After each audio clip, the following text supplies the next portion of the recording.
Hello all, welcome to LTX classes. మనం చూడండి daily సిరీస్లో ఇంపార్టెంట్ పాలిటీ కాన్సెప్ట్స్ అనేది తీసుకొని రావడం జరుగుతుంది, ఓకేనా. అండ్ యూపీఎస్సీలో ఇంపార్టెంట్ కాన్సెప్ట్స్ ఇవన్నీ కూడా మనం ఇన్ డీటెయిల్గా డిస్కస్ చేస్తామన్నమాట. ఈరోజు మనం తీసుకుంది ద మోస్ట్ ఇంపార్టెంట్ వన్ ఏంటది, doctrine of pith and substance. చాలా మందికి పిత్ అండ్ సబ్స్టెన్స్ అనేది అర్థం కాదమ్మా. So doctrine of pith and substance ఒక్కసారి చూడండి, మనం నీట్గా ఇన్ డీటెయిల్గా బైలింగ్యువల్ లాంగ్వేజ్లో డిస్కస్ చేద్దాం, ఓకేనా.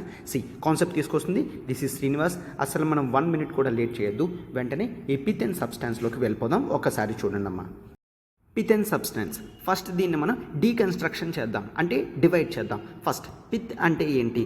పిత్ అంటే మీనింగ్ ఏంటి అంటే ఇంగ్లీష్లో ట్రూ నేచర్, ఓకేనా. ట్రూ నేచర్, అసలు దాని ఒరిజినాలిటీ ఏంటి, ఆర్ ఎసెన్స్ అని అంటాము, ఓకేనా. Essence of something. And what is the meaning of substance? Substance అంటే ఏంటి? సబ్స్టాన్స్ అంటే మనం ఇంగ్లీష్లో the essential part of something or the most important అని అంటాము. The most important. కానీ ఇంకా ఇదైనా అనొచ్చు, లేదు అంటే ఎసెన్షియల్ పార్ట్.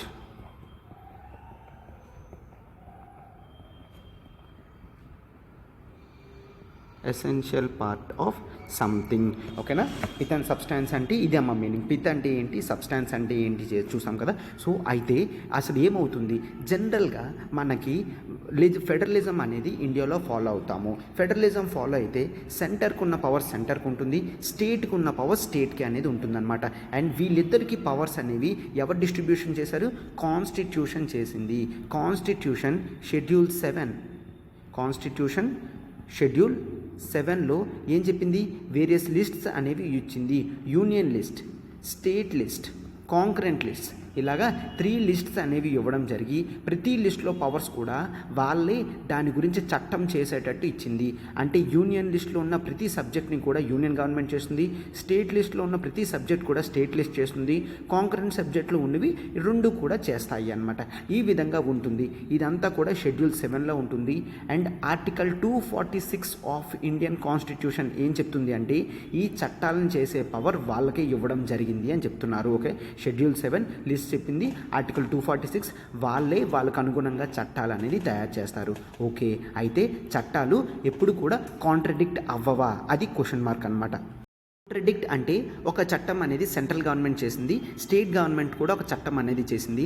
అయితే ఈ రెండిటికి మధ్యన మనకి కాంట్రడిక్షన్ రాదా? ఒకవేళ కాంట్రడిక్షన్ వస్తే ఎవరిది గెలుస్తుంది అనేది మనం కోర్టులో డిసైడ్ చేస్తామన్నమాట. ఇప్పుడు ఫర్ ఎగ్జాంపుల్ చూడండి, జనరల్గా ఇంపోర్ట్స్ అనేవి ఎవరి చేతుల్లోకి వస్తే జనరల్గా ఇంపోర్ట్స్ అనేవి యూనియన్ గవర్నమెంట్ చేతుల్లోకి, సెంట్రల్ గవర్నమెంట్ చేతుల్లోకి వస్తుంది. అయితే ఈ ఎగ్జాంపుల్లో చూడండి, నేను ఒక స్టేట్ తీసుకున్నాను. ఈ స్టేట్ ఏ అనే స్టేట్ టెరిటరీ ఉంది. ఏ అనే స్టేట్లో అంటే like take example of Andhra Pradesh కానీ, తెలంగాణ కానీ, కర్ణాటక కానీ. ఏంటి ఈ స్టేట్ గవర్నమెంట్ ఏం చెప్పింది? లిక్కర్ అనేది మనం బార్డర్ ఏరియాస్లో చెక్ చేస్తాము. లిక్కర్ అనేది బార్డర్ ఏరియాస్లో చెక్ చేస్తాము. ఒకవేళ దాని క్వాలిటీ కానీ చేంజ్ వచ్చినా, లేదంటే ఇల్లీగల్గా లిక్కర్ ఎవరైనా తీసుకొచ్చినా కూడా దాన్ని స్టేట్లోకి రానివ్వము, అక్కడికక్కడే డిస్ట్రాయ్ చేస్తాము అని చెప్పడం జరిగింది అనమాట. అయితే ఇక్కడ బార్డర్ ఏరియాస్లో పవర్ ఎవరికి ఉంటుంది? స్టేట్గా ఉంటుంది. సో ఒకవేళ ఇప్పుడు చూడండి, ఇంపోర్ట్ లిక్కర్ వచ్చింది అనుకోండి, ఆ ఇంపోర్ట్ లిక్కర్ను కూడా ఖచ్చితంగా స్టేట్ చెక్ చేయగలది.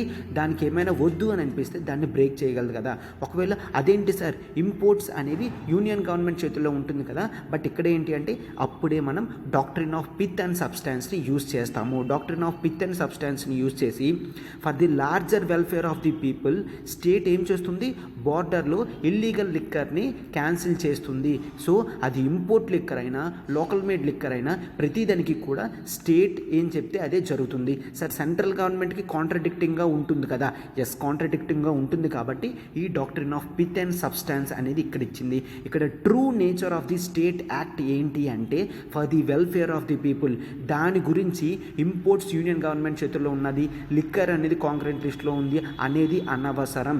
ఖచ్చితంగా state larger welfare of the people గురించి ఇది చేస్తుంది. కాబట్టి ఇది ఏం చెప్తే అదే అవుతుందన్నమాట.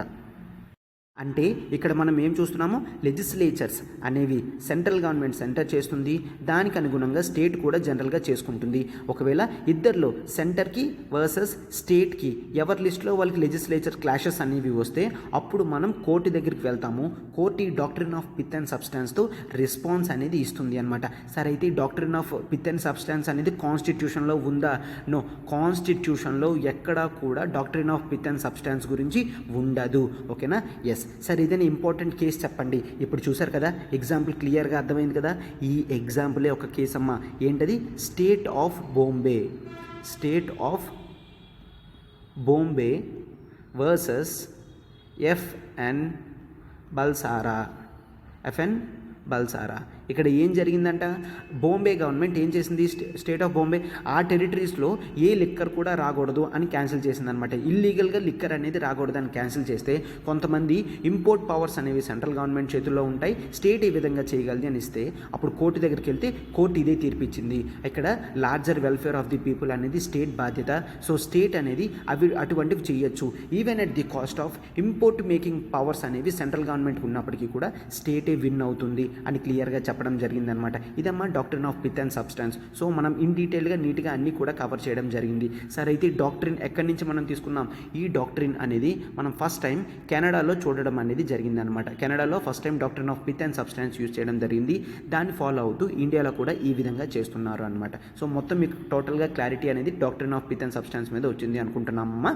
సో మన సిరీస్ని కంటిన్యూస్గా రెగ్యులర్గా ఫాలో అవ్వండి. మీ నాలెడ్జ్ ఎన్హాన్స్మెంట్లో మేము ఖచ్చితంగా భాగస్వాములం అనే అవుతామన్నమాట. మీకు ఖచ్చితంగా ఎగ్జామ్ ఓరియంటెడ్గా ప్రతిదీ కూడా డిస్కస్ అనేది చేయడం జరుగుతుంది. పాలిటీ కాన్సెప్ట్స్ చూసారు కదమ్మా, ఇంపార్టెంట్గా మనం ఎంత నీట్గా డీటెయిల్డ్గా ఎగ్జాంపుల్తో సహా ప్రతిదీ ప్రావిజన్స్తో సహా చెప్తున్నాం. మన ప్రతి క్లాస్ కూడా అలానే ఉంటుంది. సో చూడండి, ఇండియన్ పాలిటీ కేవలం మీరు తీసుకోవాలనుకున్నా కూడా మనకి కోర్స్ మొత్తం కూడా రికార్డెడ్ క్లాసెస్ కేవలం 5,000 రూపీస్కి ఇవ్వడం జరుగుతుందమ్మా. This is Srinivas. నేను ప్రతి ఆర్టికల్ని కూడా మెయిన్స్ ఓరియంటెడ్లో ఆల్రెడీ నేను ఎగ్జామ్స్ అనేవి రాయడం జరిగింది, రాస్తున్నాను కూడా. సో మంచి ఎక్స్పీరియన్స్ అనేది కూడా క్లాసులో మీకు ప్రొవైడ్ చేయడం అనేది జరుగుతుంది అనమాట. కోర్స్ ప్యాకేజ్ మనకి లైఫ్ టైం వ్యాలిడిటీ ఉంటుంది. ఎన్ని సంవత్సరాలైనా కూడా మీరు క్లాసెస్ని యాక్సెసిబుల్ చేయొచ్చు. రికార్డెడ్ క్లాసెస్లో మనం ప్రతి క్లాస్ కూడా ప్రతి టాపిక్ని ఇన్ డీటెయిల్గా ప్రతిదీ స్టూడెంట్స్తో డిస్కషన్ చేస్తూ మనం చెప్పడం అనేది జరుగుతుంది అనమాట. మీకు ఏ డౌట్ ఉన్నా కూడా ఇక్కడ నెంబర్ చూడండి, ఈ నెంబర్ ప్రత్యూష మేడంది. మేడంకి కాల్ చేసి వెంటనే మీరు సబ్స్క్రిప్షన్ అనేది తీసుకోండమ్మా. ఓకేనా? సో ఏ డౌట్ ఉన్నా కూడా మేడంకి మీరు కాల్ చేయొచ్చు. అండ్ నేను హైదరాబాద్ ఆఫ్లైన్ బ్రాంచ్లో చెప్తున్నాను, ఆఫ్లైన్లో పాలిటీ అనేది డీల్ చేస్తున్నాను. ఒకవేళ మీరు హైదరాబాద్లో ఉన్నారంటే మీరు కావాలన్నా కూడా నన్ను వచ్చి కలవచ్చు అనమాట. ఓకేనా? Yes, thank you. చూడండి, మనం ప్రతి క్లాస్ వెనుక కూడా చాలా హార్డ్ వర్క్ అనేది చేస్తాము. మీరు దాన్ని అప్రిషియేట్ చేస్తారు అని నేను అనుకుంటున్నాను. Yes, and do comment also. అది మాకు మరింత రిజర్వేషన్ ఇచ్చి మీకు ఏమైనా టాపిక్స్ కావాలన్నా కూడా షార్ట్ టర్మ్లో టాపిక్స్ చిన్నవి ఏదైనా డౌట్స్ ఉన్నా కూడా ఫండమెంటల్ క్లియరెన్స్ అనేది మీకు లేకపోయినప్పటికీ కూడా దాన్ని అడిగితే మేము దాని మీద వీడియో అనేది తయారు చేస్తామన్నమాట. ఓకేనా? Yes, thank you.